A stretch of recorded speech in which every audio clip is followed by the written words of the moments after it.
What's up, guys? This is Tyler from Traitors, and you are watching the Vulgar Display of Podcast.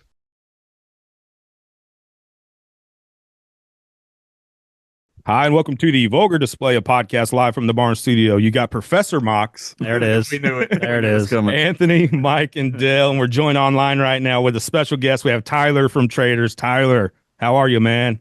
I am awesome, guys. Thank you for having me on. We're all lubed up over here, had a few drinks in us, and we're ready to go. And we're excited to chat with you. We are big fans of Traitors. Yes. Oh, fuck yeah. I love that. Yep. Yeah, I bet so. Hey, we got a new album coming out. Phobias, out February 21st. This is your 5th album. That's crazy to think about. You know, I think a lot of people, when they think about Traitors, or maybe it's just me, it's you guys maybe feel like a newer band, but this is your 5th record. How's it feel to be putting that out? Well, I mean, honestly, there have been a lot of ups and downs, you know, doing this for as long as I have now. I mean, at the end of the day, I feel like there could have been a time where I was putting out a lot more and not going through the power struggles and the creative writing stuff. But I mean, at the end of the day, it feels good. I tried not to have any expectations, knowing what the the paths that we had to take to get to this point. You know, I know that it's not just going to shoot right out the gate, and I've got a lot of work to do. I mean, especially in the genre that I'm in.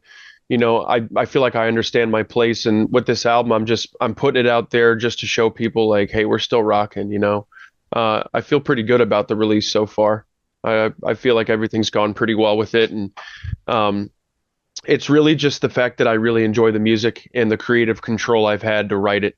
It's just it's really special to me that I was able to go back in my headspace and not have to worry about what other people are going to think about it, or if I have to rewrite this and that. Like, the original Traitors came from, you know, a place in my head, and I feel like that's what, you know, I've always wanted it to be, and it translates so well to the fans.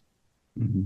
We've asked this question before, but do you write without the listener in mind or with the listener in mind? Like, are you writing specifically for you and how you feel and trying to, you know, elicit some kind of emotional response from somebody who's listening? Like, what's the mindset when you are writing? Honestly, I kind of just go with the flow.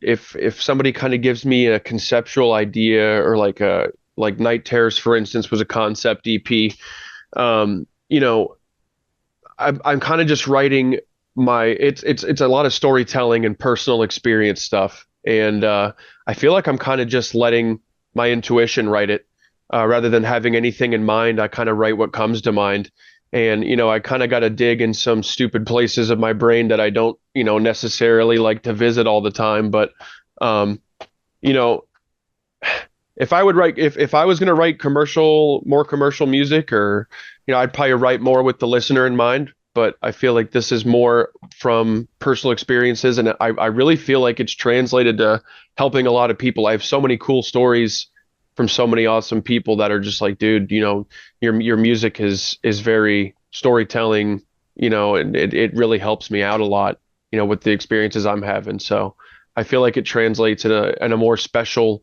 niche, culty way. Because, you know, you're not seeing this massive moment from Traitors right now, even after 12 years. And we're just trying to be more persistent and patient with it. And just kind of, you know, still I'm providing what I know people want. You know, Phobias is kind of like Night Terrors Part 2. So I feel like I'm still writing the story for people. And, you know, after all these years, it's like we still all deal with shit. Everybody, every you know, no matter who you are, we all got shit that we got to deal with. And you know, at my age now, it's like for Phobias, I kind of wrote what would happen if I didn't deal with my traumas and my problems and the sleep stuff, and you know, what would be the effect, you know, at this age now, because things get worse if you don't, you know, they show up as physical ailments, you know, and just kind of really delve into like, hey, you got to get this shit figured out. Like, you got to confront it. It's time for you to face it and move on to that next chapter, you know? We were talking off air about how sometimes the nicest and the sweetest people are metal bands, you know? Yeah. Like, Converge. Our funniest. Yeah, or funniest. Yeah. You know, Converge.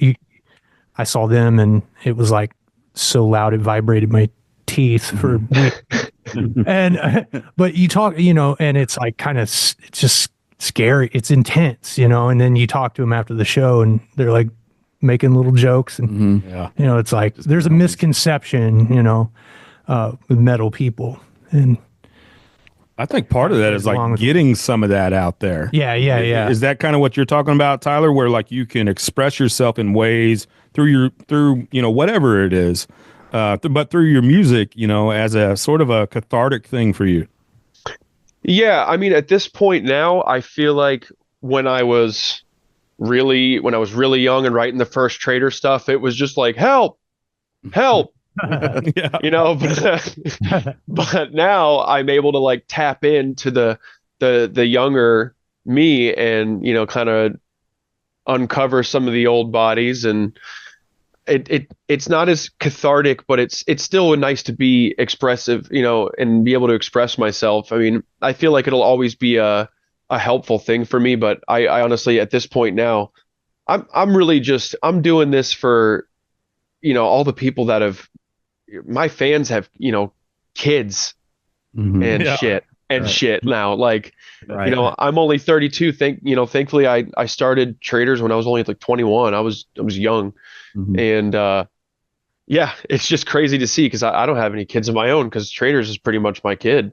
You know, it's like my brainchild, you know, but I try not to put too many eggs in the same basket though at the same time, because if I start adding pressure to Traitors, you know, it doesn't always create diamonds. Sometimes it creates fucking coal, and you gotta keep your cool, you know. So I am working on other things too, but I mean, no matter what, I feel like as long as I can do, you know, metal vocals, if I can record them, I mean, I could easily just keep writing Traitors music because I've got people who, you know, are always down to write awesome instrumentals, and you know, I don't know if I'm going to be 40 in my 40s or 50s touring with a deathcore band because, you know, it's already a tough enough grind. And, you know, I'm still, you know, van and couch surfing, but, you know, no matter what, I love what this band is manifested in my life. And the fact that I'm able to help people at the same time. I mean, that's kind of the dream for some people, but I'm always trying to aim higher, especially for Traitors. I mean, I've put out some of the goofiest, most telling content and just stuff that I look back at too, and I'm just like, oh my God, dude. Like you are a goofball, but it's all worth it because now, you know, I was doing that shit, you know, 8, 10, 12 years ago. I did death metal Fat Cat where I drummed with my cat on my lap, and you know, that Katy Perry and all them shit. I'm like, damn. I'm like, if these people are sharing this, I need to keep making content so my band can get bigger. And yeah, I mean, I'm kind of going off the cuff right now, but there's just like, I'm just so grateful for all of this and being able to express myself. And, you know, your original question 27 minutes ago before I started rambling was, you know, is it cathartic? And I guess at the end of the day, I mean, the result of it is cathartic. Seeing people come up to me and being like, bro, your shit saved my life. Because I felt that way about people's music before too. And I know how that feels. And it's definitely a deep connection. It's very cool.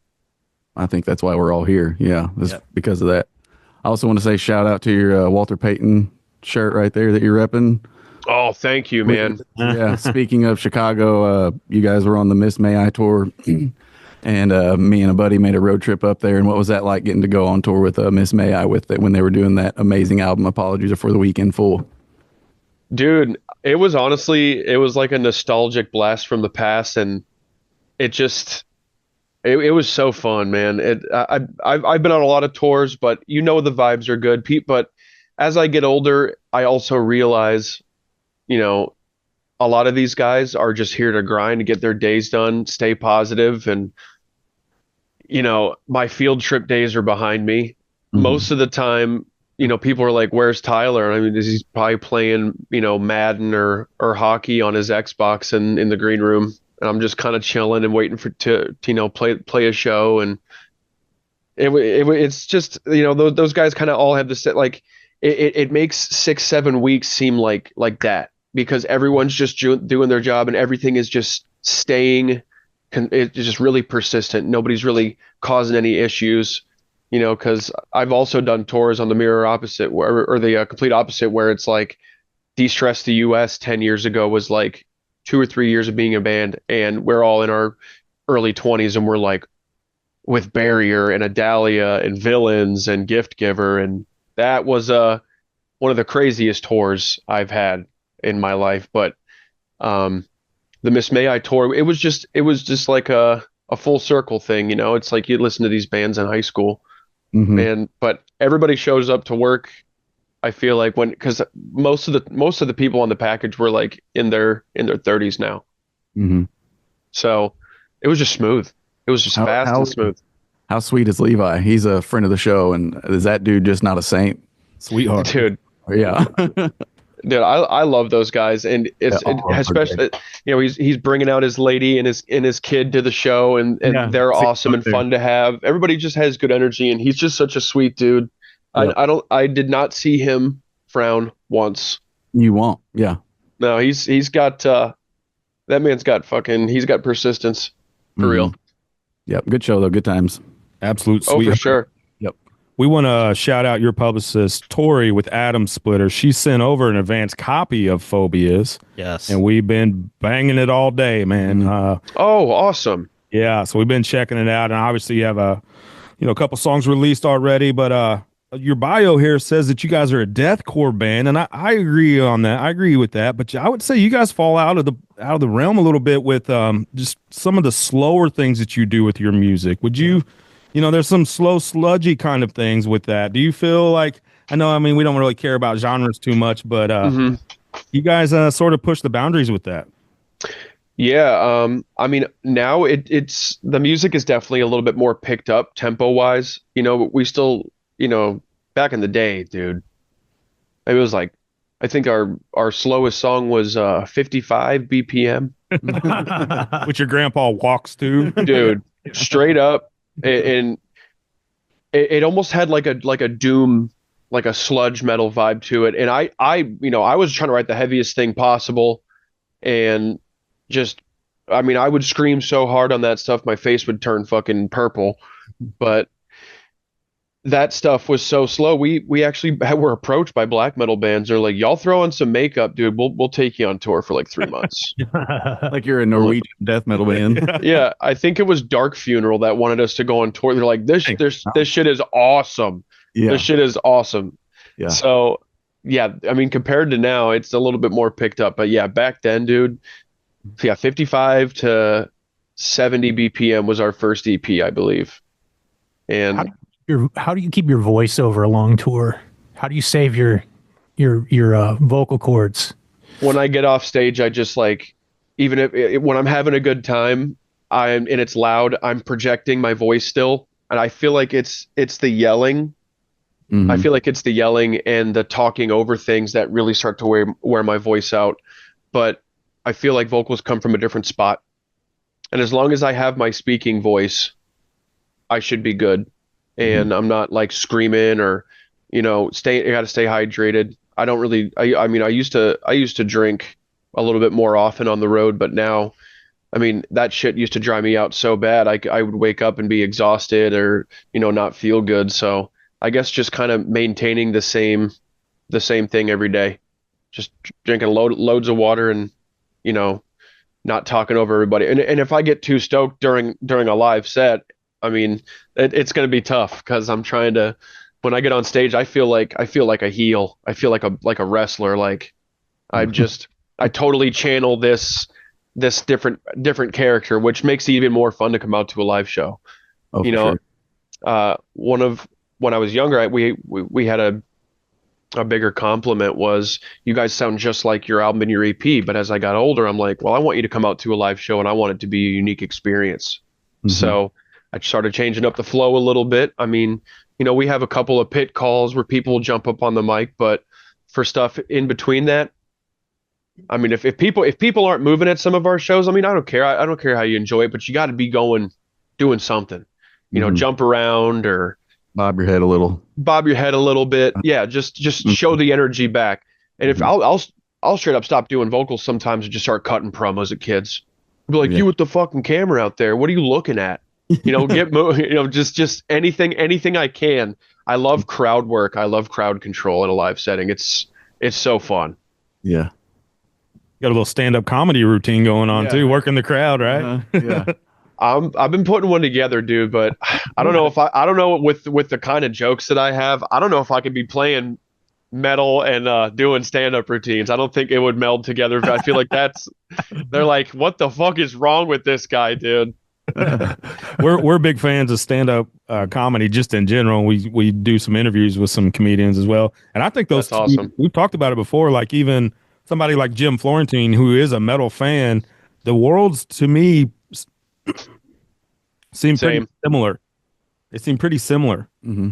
You'll even see him open up like on some of the like Headbangers Boats or whatever, like comedy tours. They'll have like a stand-up comedian and then metal shows that night. Yeah, dude. That's what's up. And I love when they cross shit over because it's a discovery show for both. You know, metal kids will be like, shit, I kind of like to laugh. Right. I don't just like to be pissed. I'm not all the time. Yeah. Yeah. And people that go to comedy shows are like, shit, if I heckle somebody here, I'm just going to get crowd surfed out the front door. So it's perfect. And I love shit like that. I used to do mashup shows. I used to book shows in my area when I was like 16, and I would do reggae. And I would go from light all the way to the like King Conquer. I used to book King Conquer out because I live in South Florida. Body Snatcher guys, right? Yeah. Yeah, Chris from Body Snatcher was the drummer and second vocalist for King Conquer. Yeah. Those guys, I mean, when I was a kid, dude, that was the scariest shit I'd ever heard in my life. It was like going out in a football field and you're just playing a bunch of, you know, you're 12 years old, but the dude in front of you is like, why does he have a mustache? We're about to get fucking crushed. And that's the same vibe. I was so intimidated going to shows when I was a kid because I'm like, shit, dude, I should have not worn my my Skechers slippers to this one because I'm about to get fucking derailed by that guy who's twice my age and my weight. And he's wearing spikes. Yeah. There's no social media back then. You get thrown through a wall by a 34-year-old man. You don't even tell your mom about it, dude. Like, you're like, this happened in gym class, Mom. Yeah. I ain't the snitch in the scene, bro. I got my ass kicked a lot, but I didn't tell on him. I got street cred, player. Yeah, for sure. What was the scene like growing up for you? Was there one? I mean, they were trying because we're out in Florida, and especially back then, nobody wants to dip 8-10 hours all the way down, and then it's an 8 to 10 hour drive all the way out. It's like, for some people, it's just as much of a pain in the ass as like going to Canada because they're like, oh, this is too far, and there's nothing close on the way, but. When I was really young, there was a venue next to the Tampa skate park, which is a big skate park for a lot of, popular skateboarders right next to it. And they would do a lot of like hardcore and stuff, but that's like where the band Adalia would crush. And then there were other acts and stuff that came out of there, but that was like the big one. And then, there was a storage unit next to where I grew up, and it could fit maybe about 100 kids, but that's where I saw Rose Funeral and King Conquer in 2009. Wow. And that was the scariest shit I've ever been a part of, dude. I was nervous because it's like, there's no security, and all the big guys know the owners of the place, and, vice versa. So it's like, if I act, it's like, it was kind of an environment where it's like, if you fuck around, you'll find out. They don't care if you're 14, 15, like I was. Like my buddy tried to mosh once, and everybody just like beat him up. It's wild out there, dude. But over time, we started getting places. Goat House was out there and stuff like that. But then I just feel like now there's like a vibe in the air for bands to not just be like, we want to be a local band. Like the internet is creating like that right now, especially TikTok. I don't know if it's how it's doing now for bands ever since it turned off for a day or whatever, but that's the most utilized tool. And I feel like I don't know, we have the Orpheum down here now, which is an awesome venue. And I feel like there's more legit places to play shows, but I mean, when I was like, doing merch for Abiotic, I did merch for Abiotic when I was 19. It's kind of how I got my foot in the door with that side of the industry. It was 12-hour drives and 2 Little Caesars pizzas a day. The struggle. Yeah. Cutting your teeth. You'd get lucky though. There was a cool old venue out in Texas, Tomcats, and they brought us homemade fried chicken and green beans and shit. It's like, oh my God, thank you. This was worth it. It's the little things back then. But I just feel like metal as a whole is starting to get bigger and bigger, obviously over time, and social media has a lot to do with that, especially when you get a new social media to post on. It's like wildfire right now. It's crazy. Yeah, that makes a lot of sense. And I think, like, when I think of metal in Florida, I think of those 90s death metal bands. Yes. Like, you guys were known for death metal for so many years, more than anything else. And there's really, I don't know, I'm not on the road, obviously, but I don't know what scenes are like these days. We just talked to some other artists that talked about how you can try to predict what areas you might do well in, but you might just show up to a show and there's a shitload of kids there and they're ready to have fun. So it seems pretty unpredictable. Has that been your experience as well? Honestly, I feel like it's pretty casual now. Like back then, like I said, everybody had something to prove. It was a place to let the traumas go, and people just expressed it in different ways. But now I feel like the overall vibe, people know, they know what's going to happen at a show. Back then, like I said, 280-pound dude come truck you and your girlfriend over, and you're just like, I don't want to be here. Is that right? Is that where you got the band name Traitors? Because they would all beat you up at their metal show. Like, dude, dude, I'd push the girlfriend in front of the guy. Body shield. But yeah, I've had my fair share. We were in Europe, and I heard Disentomb play. You guys ever heard of Disentomb? Yeah. Yep. Yeah. Oh my God. Mm-hmm. Australian Street Sharks on stage, dude, just all massive. Just fucking units, dude. Yeah. And it made me so mad. I'm like, hold my European Tommy Hilfiger bag, dude. We gotta fucking we gotta hate Mosh. Let me tighten my Uggs. I'm about to kick yeah. Some of the coolest, the craziest shows from what I remember from way back in the day, playing and touring and stuff. Some of the craziest shows were in churches in Florida. And it's something about Florida, like VFW halls in Florida. Yeah. Well, no, specifically churches. In churches, like we would book these shows, and we're like, this was way back when you didn't have the internet. Are you talking about H2O in Orlando by any chance? Daytona. Oh yeah, because H2O was the only one I knew of. It was like a really big hardcore venue and it was crazy there. Mm-hmm. Yeah, it was some kind of like progressive youth pastor to be like, yeah, they're a Christian band, bring them on. There's Zayo, yeah, sure, right. This will reel them in. You'd be calling from a phone booth, way back in the day, or from the motel, phone, and you're like, okay, yeah, we'll be there at such and such time. Load in, yada yada. You get there, you pull up, and it's a church, and you're like, what the fuck? This can't be right. What? This is literally a sign from God to change your life. They were the coolest fucking shows. Yeah, coolest fucking. Yeah. Expected stuff seems to just be cooler, but we're not the one in the bands. It's a Florida thing, though, man. It didn't happen as much other states, but for some reason, Florida had awesome people that let you play in their fucking church. It's awesome.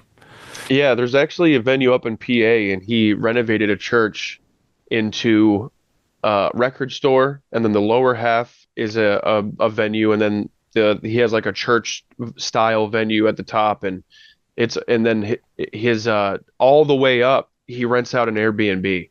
Dude's a genius. Awesome. Guy's a genius. Yeah. Dude is a genius.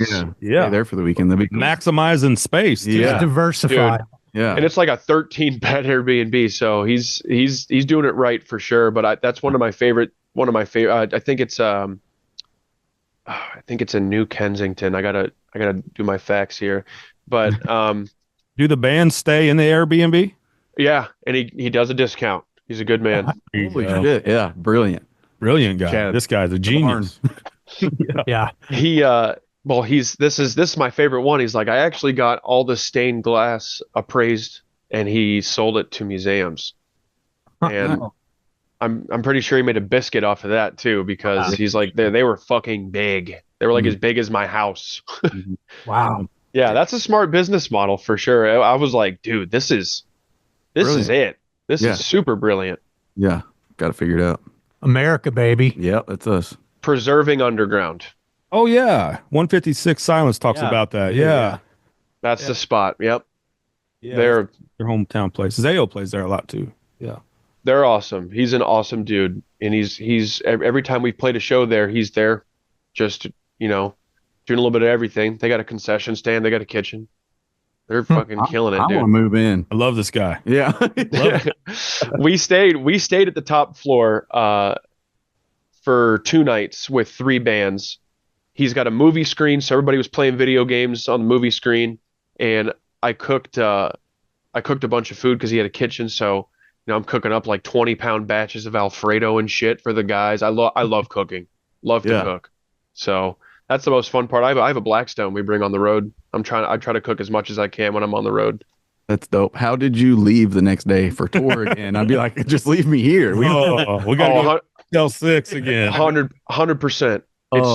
It's so funny. Anytime that you're like, oh, this is chill. When you got to get back into the rhythm of things, if it's been 48 hours, you're like, oh, you're just like, I'm so fucking shot. All I ate is fucking bread and fried dough and fucking chicken, and you're just shot from how much fun you had. It's like basically how I wake up every morning for work. Yeah, right. That's like basically how I wake up every morning. Like, I swear to God, I'm not the best sleeper, so. Yep.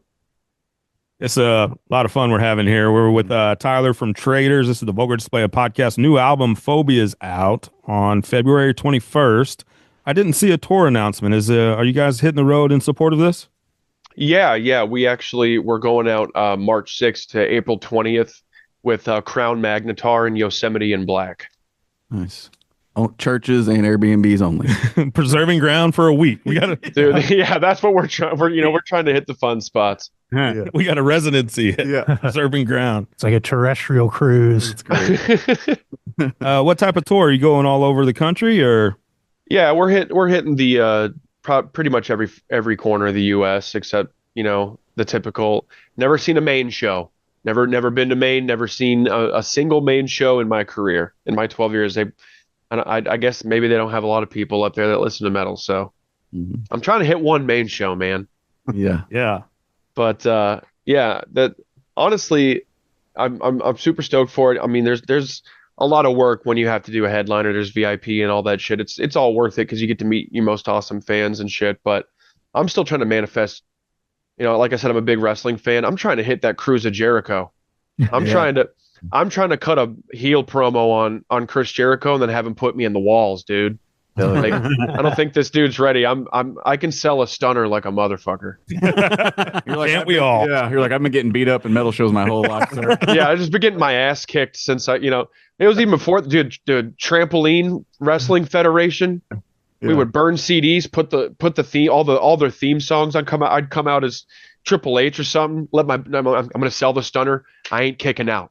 No kick out. No. Yeah, I hope he knows how much training I had for this moment that is to come. So that's amazing. Well, the next time you're in St. Louis, there's a thick wrestling history, I guess, in town, and there's a lot of local stuff that happens here. So next time you're in St. Louis, you got to hit us up, and we'll set something up and have you come out. Grandel. We get Emily Arena, like where the Lightning play. We get SmackDown and Raw. But my personal favorite is in the back patio of a dive bar. We get micro wrestling, and that shit is fucking aggression. You need to go. It's $45 for a front row center seat, and they put you right outside the ring. The wrestlers are talking shit to you the whole time. They called my buddy a fat fuck. He is. Damn. I was like, God, Jesus Christ. And I like rooting for the bad guy. For this. Yeah. I loved it. My buddy was like, He's like, are we at this Dick's restaurant I keep hearing about? Where they Yeah. I paid $45 to be called a fat fuck. Yeah, dude. I love it though. There's this, it was the wrestler Little Show. He's a monster. I believe it.